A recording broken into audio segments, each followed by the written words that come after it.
Well, hello, it's good to be with you. I'm JP Moreland, and I'm looking forward to discussing some issues that are of crucial importance for us today.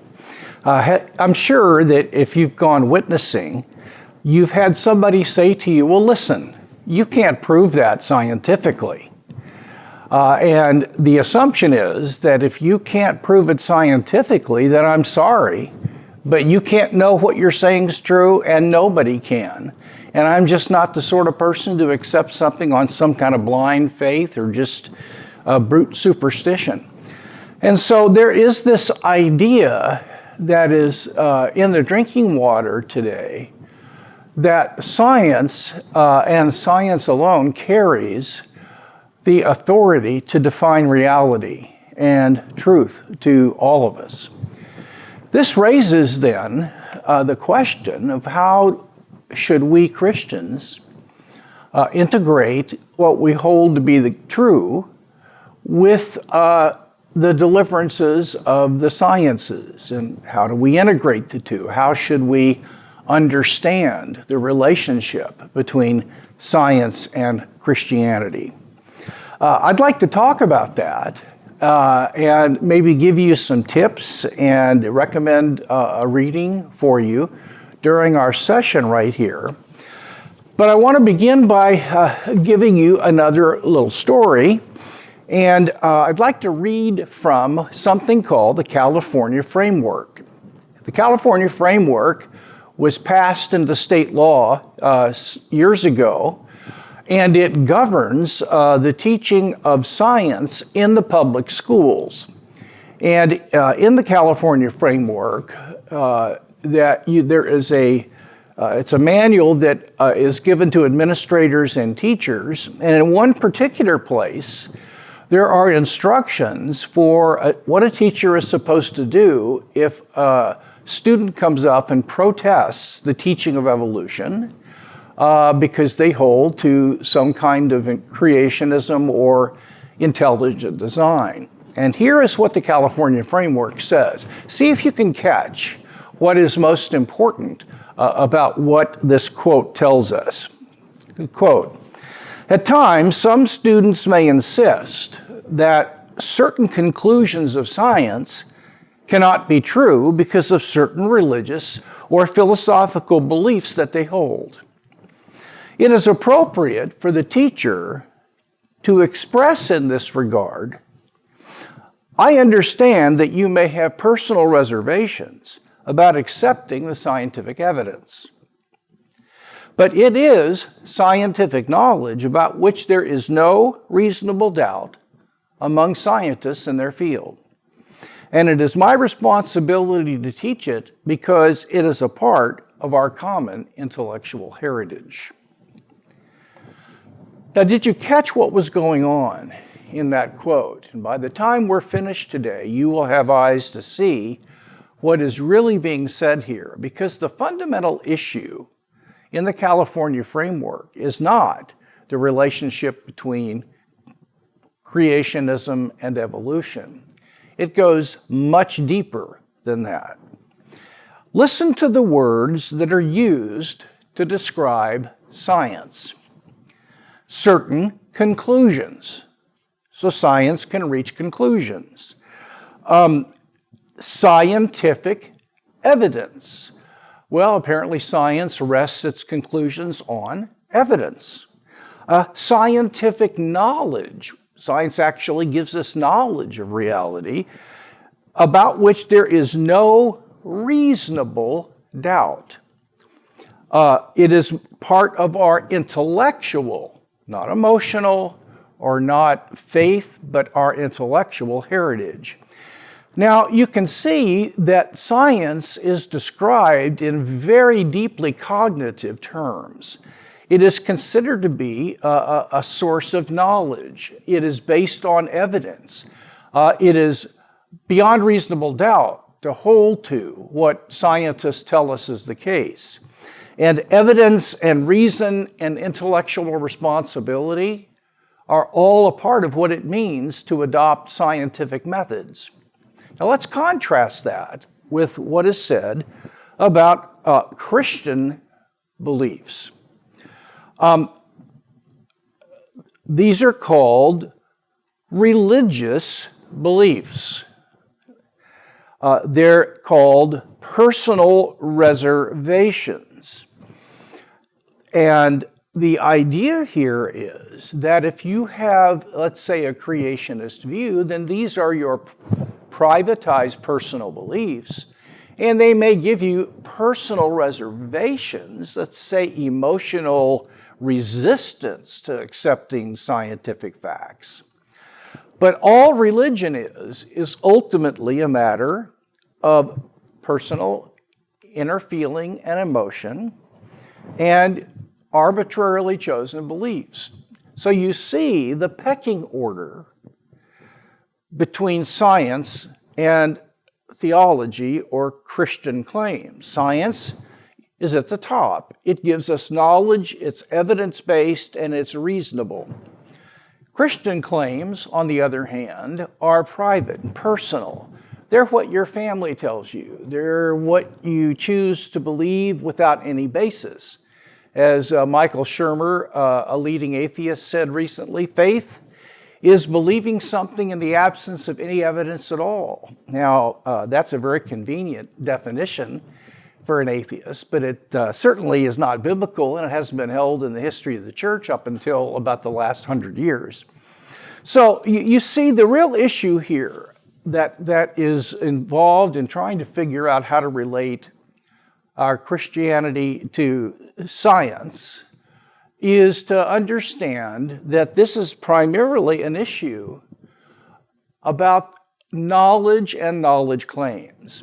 And I want to insist that Christian truth claims are, at least the core Christian truth claims of Christianity, are things that can actually be known to be true. They're not personal feelings or blind faith commitments or anything like that. You can know that God exists, the resurrection happened, and various other things every bit as much as you can know that electrons exist or other facts that come from the sciences. And so what I'm going to do to underscore this issue is I want to first talk about something that's called scientism that will get us right in to the hornet's nest.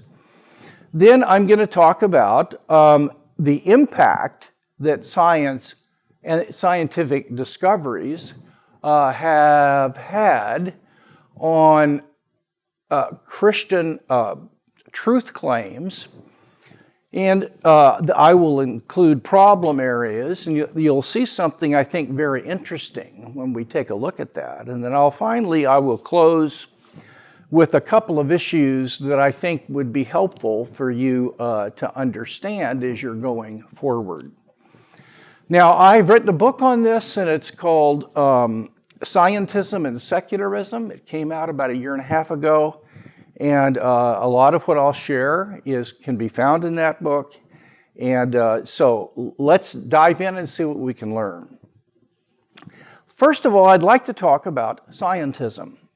Years ago, I was at a dinner party, and it was evangelistic. I was asked by a couple that were both professors at Johns Hopkins University and believers if I would come to their home and give a case for Christianity to their secular friends. And most of them were university professors. There was one really hostile Jewish lawyer there who was pretty antagonistic. But one gentleman was invited to come by a person in our church, and he said, listen, I have to warn you. I'm going to invite my boss. He has a doctorate in physics, and he's been an engineer for 30-some years. And he goes out of his way to belittle and to attack Christians and to ridicule their faith. And I said, well, thanks a lot for inviting him. So I said, no, that's fine. Well, we'll see how it goes. So we were at the hors d'oeuvre table the night of the meeting before we got started, and I saw the parishioner come with an older gentleman, was obviously his boss. And they come up to me at the hors d'oeuvre table, and the parishioner introduces his boss to me, and no sooner had we exchanged pleasantries when he said, "I understand you're a philosopher and a theologian." I replied, "Well, I give it my best shot." And he said, "Yeah," he said, "I used to be interested in that sort of thing myself when I was a teenager. But when I grew up and I matured intellectually, I realized that the only thing that you can know about reality is what can be proven and tested in the science laboratory. And if you can't prove it or test it in physics or chemistry or one of the hard sciences, then whatever you're asserting is nothing but hot air and idle opinion." Well, what an interesting way to get started, but what he was expressing was a view called scientism. Now, actually, there are two different forms of scientism. There is strong scientism and weak scientism. And his view was one of strong scientism, though I doubt that he'd ever heard of the word. Now, according to strong scientism, you can know something about reality if and only if you can test it empirically, quantify your data, do measurements and empirical tests, sensory tests, in the laboratory or in the field, and it passes those tests. So that knowledge of reality and truth are limited to the hard sciences and nowhere else. Now, the main problem, and there are three problems with strong scientism, but I'll postpone two of them to when we talk about weak scientism. But the main problem with scientism, as in its stronger version, is that it is self-refuting. It's self-refuting. Well, what does that mean? Well, something is self-refuting if it doesn't live up to its own standards of acceptability. Let me give you an illustration. Consider the sentence, "No English sentence is longer than 3 words." Now that sentence sets up a standard of acceptability for what counts as an English sentence. Namely, it's got to be 3 words or less. But of course, the sentence itself fails to satisfy its own standard of acceptability because it's much longer than 3 words. Therefore, the sentence is self-refuting. It makes itself false. Consider the assertion, "There are no truths." That is purported itself as being a truth. "I can't speak a word of English." Things of that sort. Now, the interesting thing about self-refutation is that it is what's called necessarily false. Anything that's self-refuting could not possibly be true. It's not just that it happens to be false right now, but could maybe, in light of further evidence, be shown to be true later. If an assertion is self-refuting, it's like saying there are square circles in Montana. The assertion, even God couldn't create square circles and put them in Montana, and even God could not make the statement, "There are no sentences of English longer than 3 words," true. So I said to this gentleman, after I let him go on for about a minute or two, I said, "Well, pardon me, I have a bit of a difficulty here. Maybe you can help me. You're claiming that the only thing that you can know, and that can be true of reality, is what can be tested and validated and passed in the hard sciences, and everything else is hot air and just private expressions of emotion." He said, "It's absolutely my view." And I said, "Well, in the last few minutes, you've made, I'd guess, 40 assertions, and I really can't think of a single assertion that you've made, not one, that could be tested empirically by any of the hard sciences. If I'm wrong, tell me which statement you've made that could be scientifically tested. But do you see, if I'm right about that, then I'm in a bit of a dilemma, because it turns out that what you've been doing for the last 2 minutes is nothing but spewing hot air and idle opinion by your own standards. Well, he looked like I'd hit him over the head with a 2x4. He literally he'd never heard anything like that. And the problem is that strong scientism is not a statement of science, like methane has hydrogen and carbon in it, or the continents move over time. Those are statements of chemistry and of geology. But strong scientism is a statement of philosophy about science. And it's a statement of philosophy that says that no statement of philosophy and other things could be known or true of reality. So the statement itself is self-refuting. Now, what follows from this is that strong scientism will never be true. It's not even possible that science could exhaust everything we know. There are other ways of knowing besides science, which we'll touch on in a minute. Now, I think most intelligent advocates of scientism have come to realize this problem, and as a result, they have modified their view into what's called weak scientism. But don't let the name trick you. Weak scientism is still pretty strong. And what weak scientism says is that there are certain assertions outside the strong sciences that have some minimum justification and rationality for believing them. But when compared to the assertions of science, the rationality of believing assertions outside of science is much less than the assertions that are made in science, so that if there were to be a conflict between a claim in the hard sciences and some claim in some other field, certainly in theology, even if there were some rational justification for this claim, the scientific claim would always trump the non-scientific one if they come into conflict.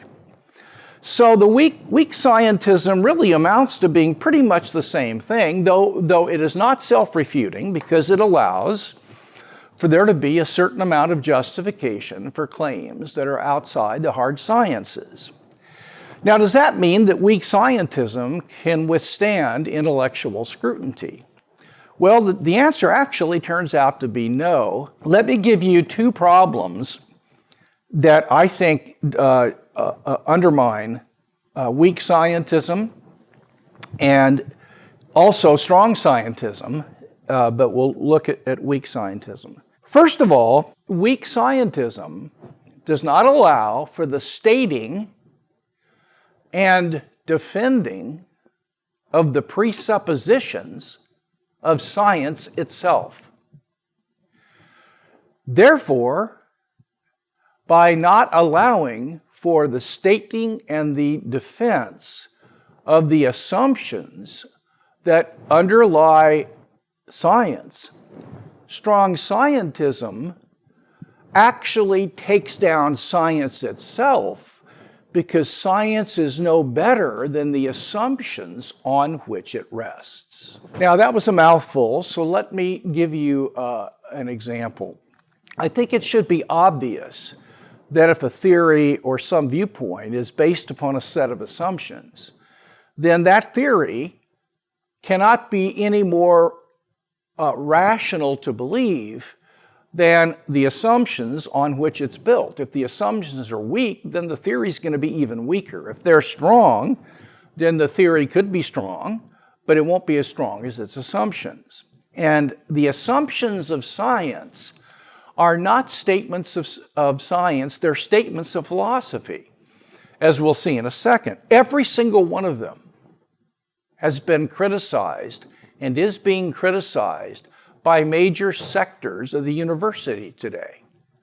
That means that in order to state what those assumptions are and defend them against criticism, there has to be the field of philosophy, which is the discipline that does that.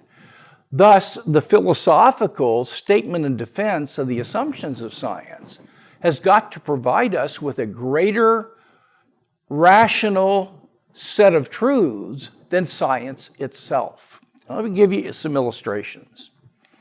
Science assumes, for example, that the external world is objective and out there, and it's not a construction of our minds. This goes against postmodern theory because it is widely held in postmodernism that reality is literally a social construction, and we create reality by the words and the language and the categories that we use to talk about things outside of us.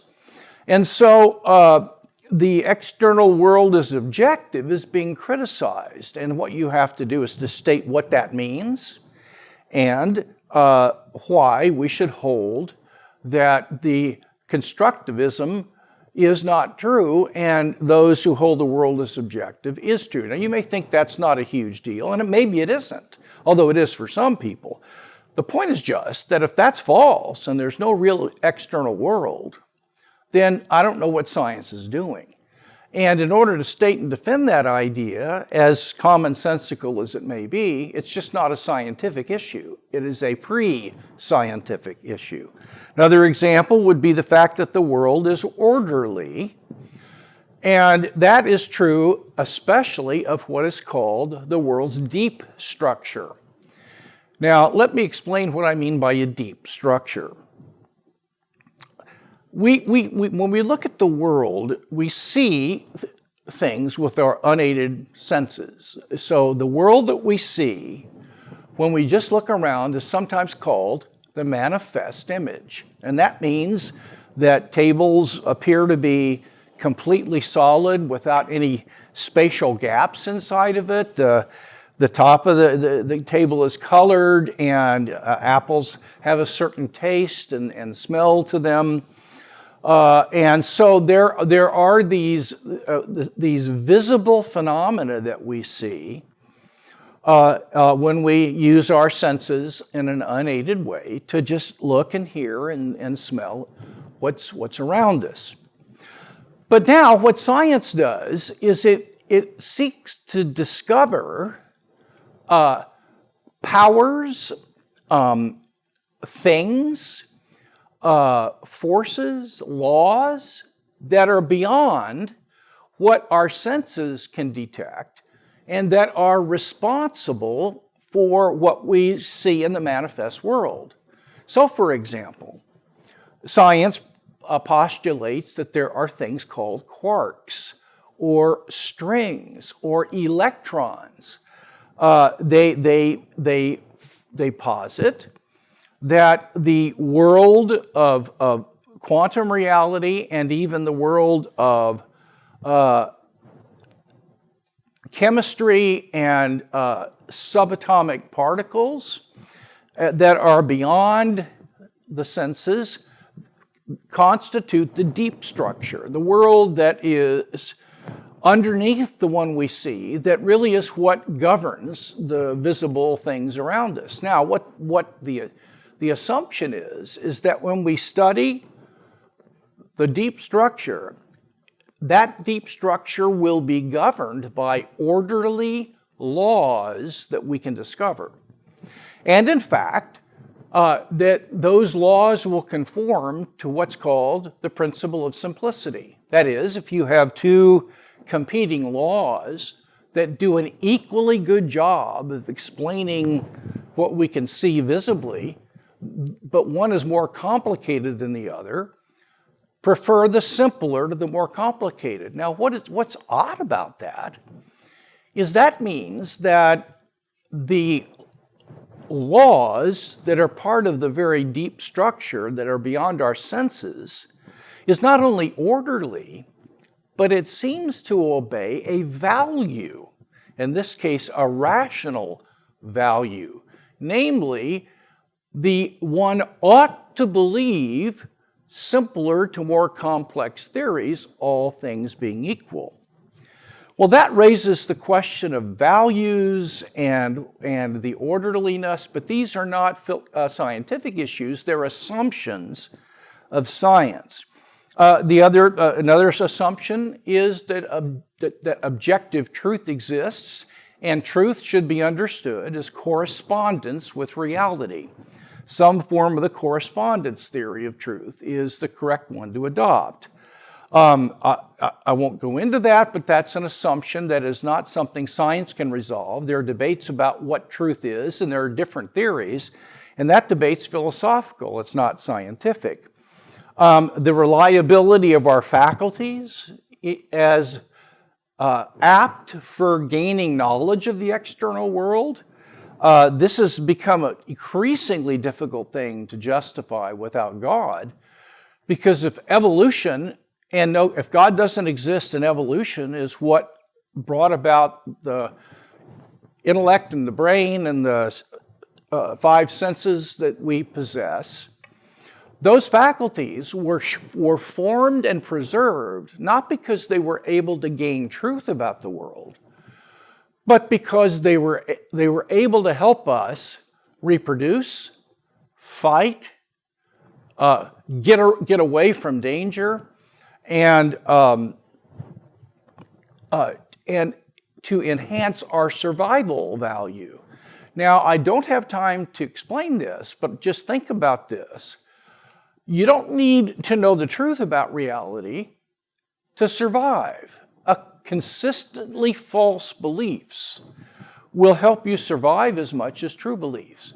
If an organism saw dangerous, large predators as tiny little things and saw harmless little things as very large, but had the belief that they needed to get away from the little things, not the big ones, even though that was false, they would survive every bit as much as they would if they had true beliefs. How do we justify the faculty, our ability to know the external world? It's very easy if there's a God, because the God of the Bible is a God that's concerned about truth and rationality. He says, "Come, let us reason together." And he put us here to steward and explore the world. And he gave us the powers of mind that are like his, because we're in his image, to know the external world. But if God doesn't exist, and evolution is how we got our faculties, they actually undermine our confidence in their reliability. But that's an assumption of science.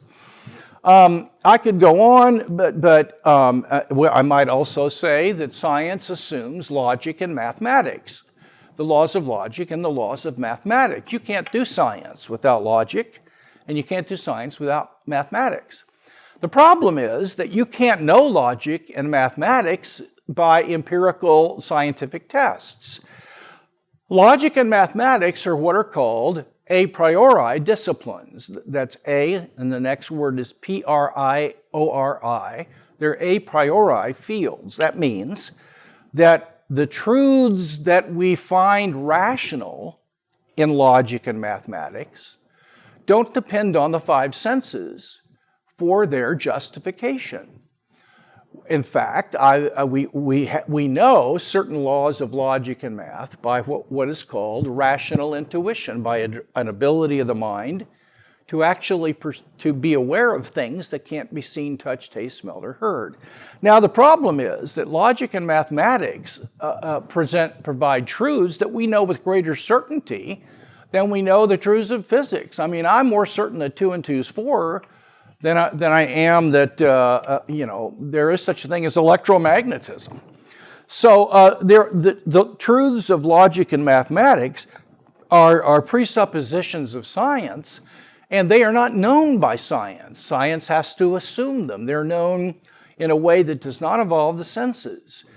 So the first problem with weak scientism is that it does not allow for the stating and defending of the assumptions of science, some of which are better known. In fact, all of them are better known than the claims of science itself. Now finally, the next problem is that there are some things that we know with greater certainty outside of science than we do within science. And if that's the case, then weak scientism is false because it says that the things we have some reason to believe outside of science are far weaker than the things we know within science. Well, that's not true. It is in some cases, but you can't make a generalization like that. Now, let me give you an illustration. I went to the hospital about 4 years ago for cancer surgery, and things worked out well, but there was a certain problem. And so I was in the hospital for 9 days, and I had a lot of different nursing teams come and see me on different shifts. And one day, this one new nurse came in, and she said, well, tell me, what do you do? And I said, well, I started off undergrad in physical chemistry, but then later on I went into theology and also got my MA and PhD in philosophy. And she got this look on her face. And I said, uh-oh. I said, okay, you're looking kind of funny, and I think I know what you're thinking. So let me try this on, and you tell me if I'm right. You're thinking, well, I started off in a field, chemistry, where you can actually know facts. You can know whether what you believe is true or false, but then you went into theology and philosophy where nobody knows anything. It's just one person's expressing kind of their views and somebody else kind of just expressing their views. And why would you do such a thing? And she said, my gosh, I'm not making this up. She said, you're right. And I said, do you know that there are some things in ethics that I know with greater certainty than I know that electrons exist? Well, she looked at me like I was crazy. And I wasn't medicated, so I might have been partly crazy. And my wife says that I'm an idiot sometimes, and so, maybe that was coming through. But what I said was, have you done any research on the history of the electron? No, she said. Well, I have. And I said, over the years, the electron in the days of J.J. Thomson, a Britisher, held that an atom had 1,837 electrons in it, like raisins in a pie, and they were stationary. They were just stuck there. The Germans thought that electrons weren't particles, but they were some kind of a wave, whereas Thomson said they were totally particles. Later, an electron came to be understood as a little point particle, but it didn't have force. It attracted things by creating a vortex in the ether, like a tornado that sucked protons toward it. Then we got the Bohr electron that obeyed Newton's laws of motion, and then we got the quantum electron, which is a whole different animal. Now I said, given that the idea of an electron has changed so dramatically in its history, if you ask me, do I believe in electrons, I'm going to ask you, which one? And you're probably going to say, well, the one we hold to today. All right, if you do that, then here's my question to you. Do you think it could be reasonable to think that in 50 years from now, science will progress to the point that we will no longer believe that our model of the electron in 2020 is true any longer, like we've done 5 or 6 times in the history of the electron? Is that plausible? Could that, maybe it won't happen, but could it? And she said, well, of course it could. And I said, all right, now consider the ethical claim. Torturing little babies for the fun of it is wrong. Now I said, I know that's true, and so do you. You may not know how you know it, but you do know it. I can't imagine any discovery of new facts in the next 50 years that would show, oh my gosh, I guess torturing little babies for the fun of it turns out to be morally permissible after all.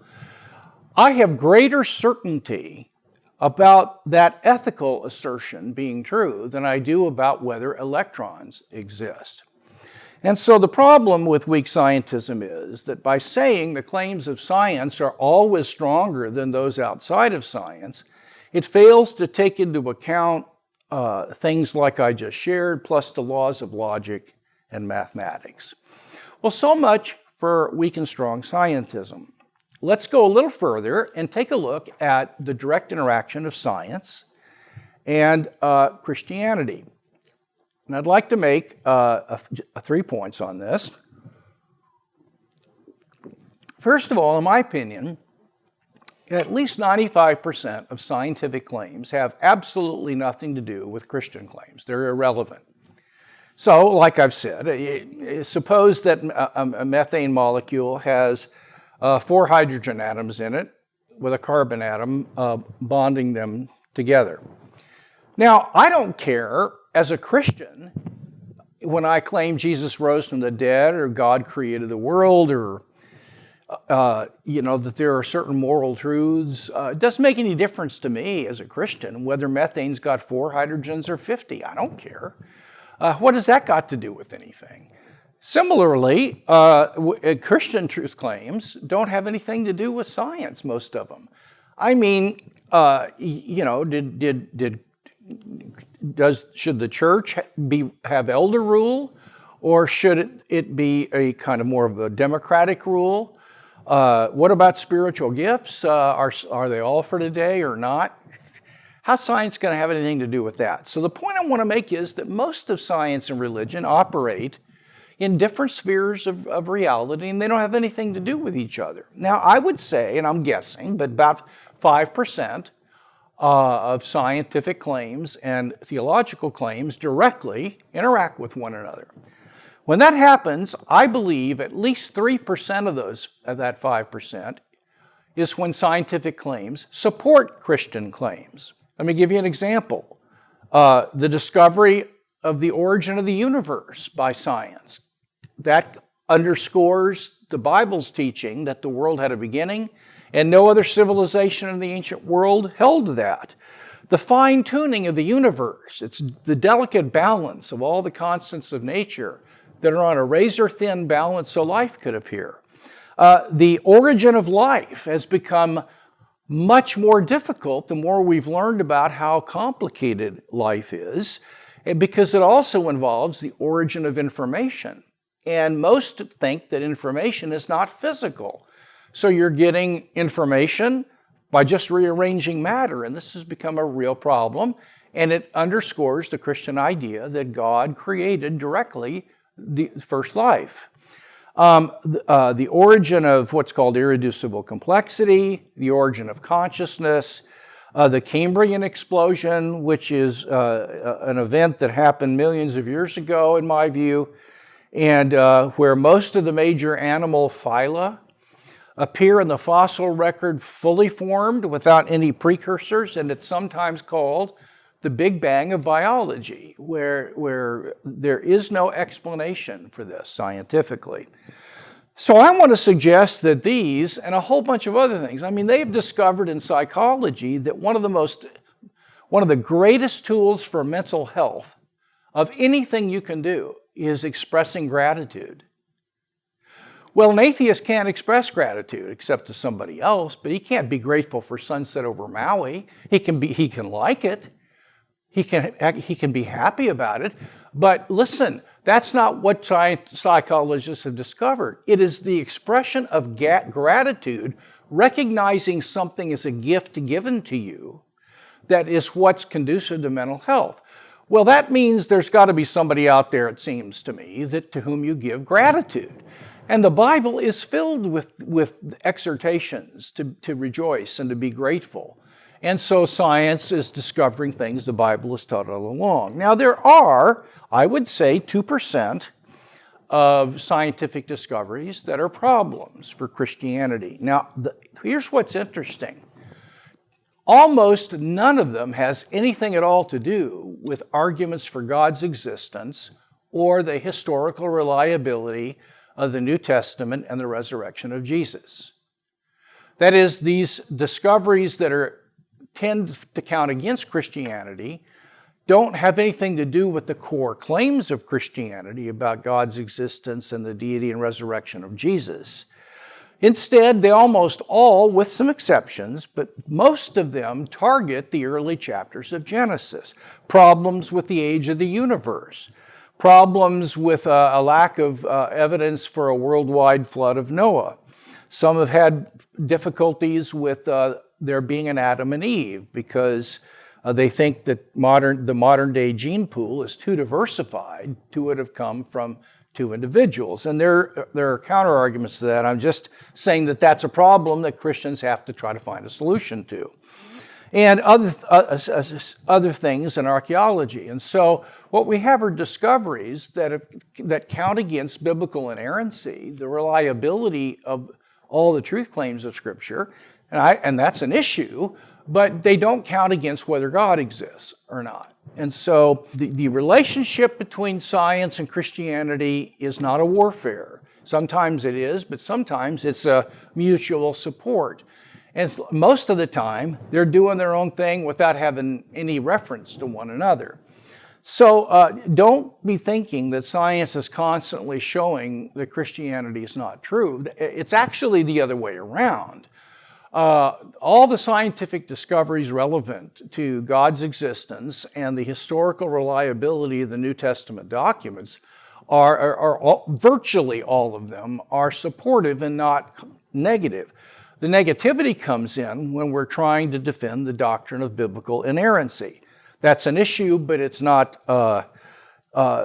attacking the pillars, the central pillars of Christianity. Now, I want to move to two final issues that need to be in your toolbox when you're thinking about the relationship between science and Christianity. And the first one is called the intelligent design filter. Now, in order to explain this, let me point out that some of the things that we find in the world are the result of natural causes. If lightning strikes, or if I find that the wind has cracked a tree in my front yard, the cause of that tree splitting wasn't a natural cause. It was the wind. But sometimes we discover things that are the result of the free action of a personal agent. And that would be, for example, that the dining table is set in a certain way for dinner, given that our neighbors are Chinese and we've used a certain china and a certain food to make them feel comfortable. The fact that the flowers are planted in a certain way to maximize their aesthetic beauty in our front yard. Archaeology and so on discover things that were caused by persons. So how do you tell the difference? When can you tell that something was the result of a personal free action by an agent as opposed to a natural cause? And this is where the intelligent design filter comes in. It says that if some phenomenon that you're looking at satisfies two different criteria, then you can know that it was produced by an intelligent agent who did it on purpose and intentionally. The first criterion it has to pass is that what you're looking at is highly improbable. It is unlikely to happen. Okay, that's number one. The other criterion is that what you discover is what is called independently significant.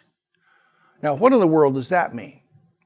Well, to be independently significant means that some phenomenon is special in some way, besides the fact that it happened to exist.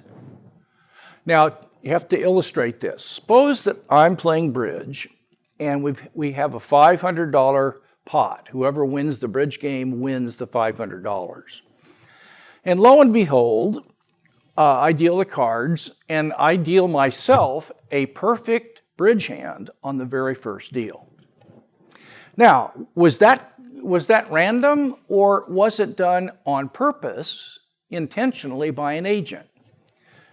Obviously, it was done intentionally and I was cheating. But how do we know? Well, first of all, my deal was really improbable. But so was yours, because you got a random set of cards that were every bit as improbable as my collection of cards. But there's a second point, and that is my hand was independently special, meaning there was something about these specific cards that makes them special, besides the fact that I happen to get it. And that is, according to the rules of the game, it's a winner. Your hand, there's nothing special about it besides the fact that it's the one that happened. You got it. So if that's what tips us off to this being a special thing. Now, what we know is that scientists use the design filter all the time.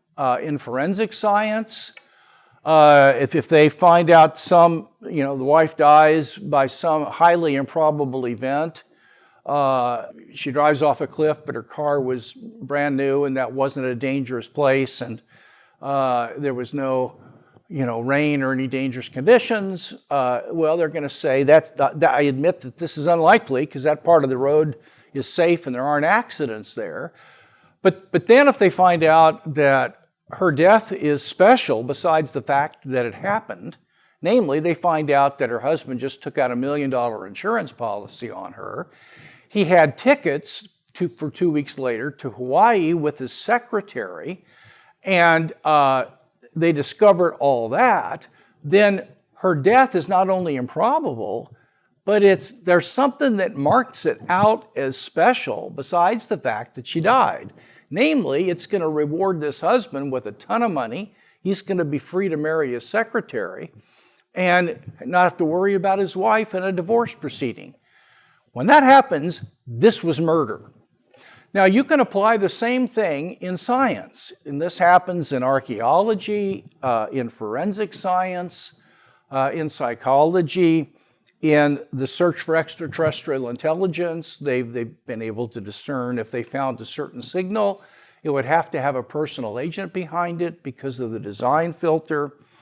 And there are other branches of science that study things that are produced by personal agents, and they use the design filter. By the way, the design filter can help you discern when something is an answer to prayer as opposed to just some highly improbable thing that happened.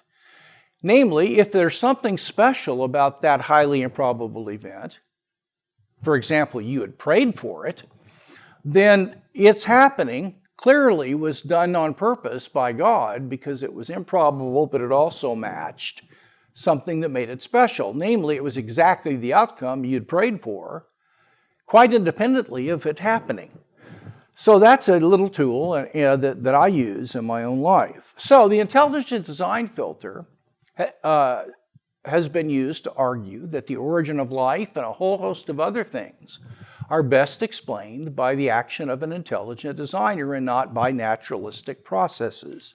And that's an important tool that is used by the intelligent design movement that you should become acquainted with. And again, I have a full description of it in my book, Scientism and Secularism. Now, one final thing and we'll be through, and it's this. In life, we almost always wisely agree with the vast majority of the experts in a certain field. And I'll give you an illustration.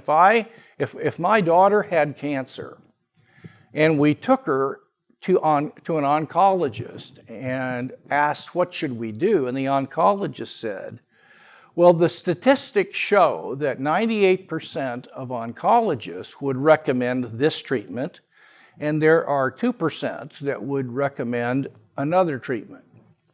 Well, I'm going with the 98%, unless I find something wrong with this, but all things being equal, I'm going to go with what the majority of the experts say because they're likely to be right.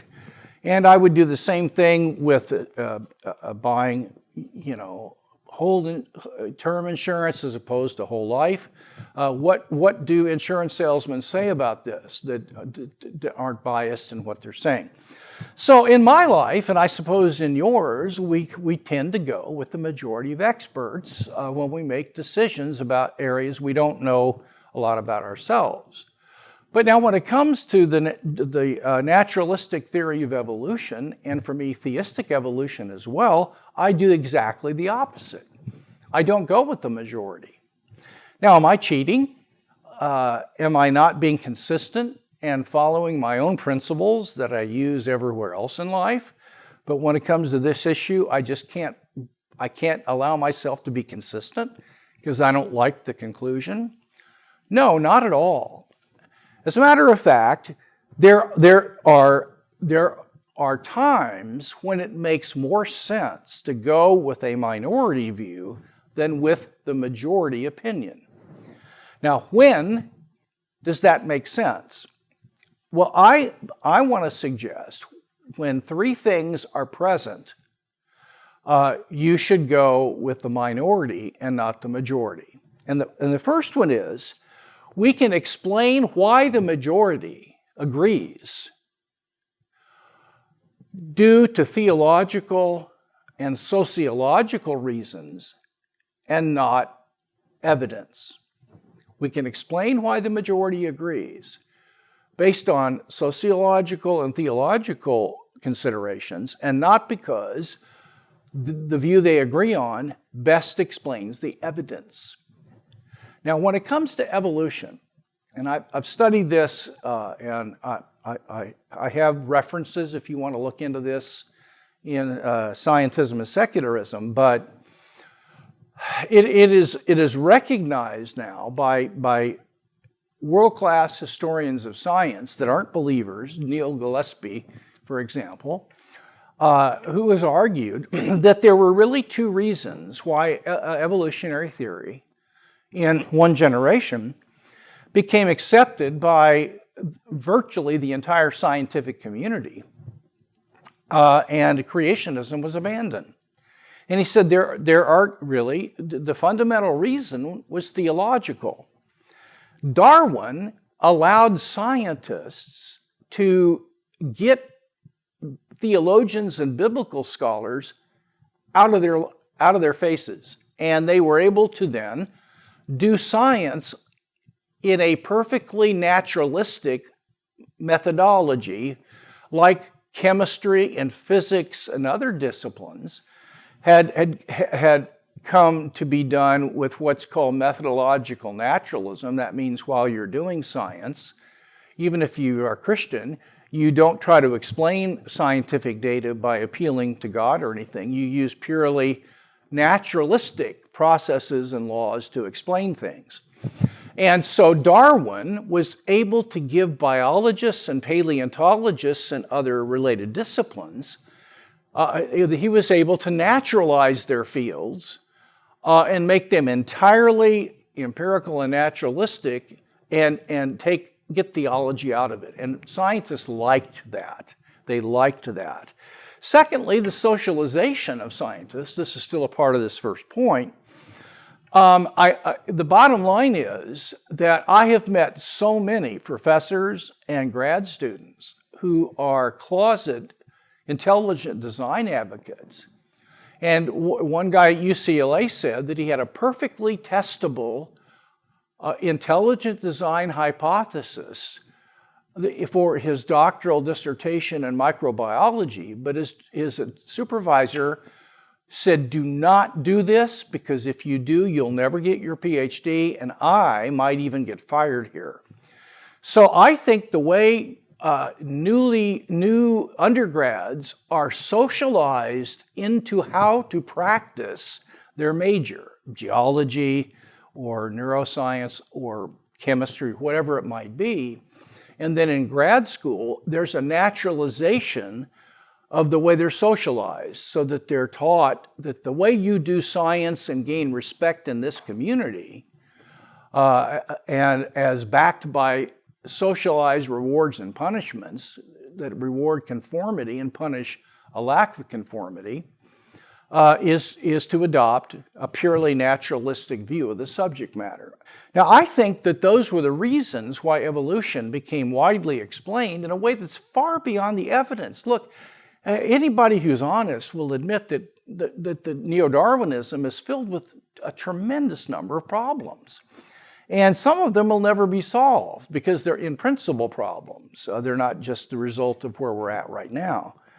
And so I think that that is best explained by the fact that I can go with the minority because I don't think that the majority of scientists agree on holding to neo-Darwinism because it best explains the evidence. I think it's due to theological and sociological reasons, even though they might not know that. Now, there's a second principle. The first one is that whenever the evidence, the agreement among the experts can be explained by sociological and theological factors and not evidence, that's one reason that you can go against them. Secondly, if there is a small band of highly trained scholars that go against the majority in the field, but they hold equally advanced degrees and do rigorous work and publish in the same secular journals and book publishing houses, then you have a right to go with the minority because this shows that this small, what Thomas Kuhn in the Structure of Scientific Revolutions called it a rebel group. They are showing that you can be every bit as well educated and as well researched as the majority and still disagree. And I think we have that today in the intelligent design movement. Goodness gracious, if you've looked at the degrees and where people studied in their publications, these people are extraordinarily gifted and well trained.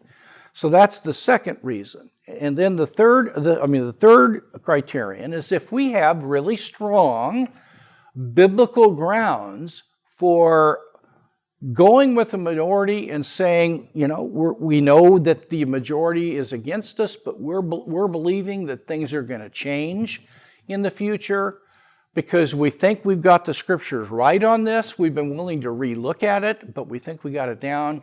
That's another reason. So there are three reasons criteria for going against the majority. You can explain the agreement on sociological and theological grounds. There's a highly trained, rigorous group of rebels. And if the minority view is better in accord with a carefully crafted interpretation of Scripture, then you're on solid grounds.